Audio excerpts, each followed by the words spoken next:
ایمانولی ایمان راوڑے دے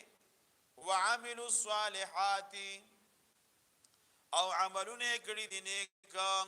وعملوا نیک عملونه کړي دي عمل صالح ستوي قاضی بزاوی رحمه الله ذکر کوي الصالح من الاعمال ما سوغه الشرع وحسنه نیک عمل هغه دی چې شریعت هغه جایز کړي دا غي د جواز حکمي ور کړي دی او خيسته هم ګڼل چې دا ښه عمل دی او بهتر عمل دی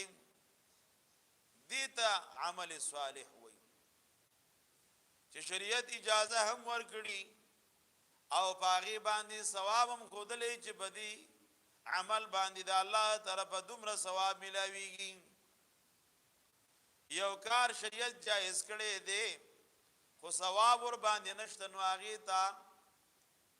عمل حسن نه وي مباح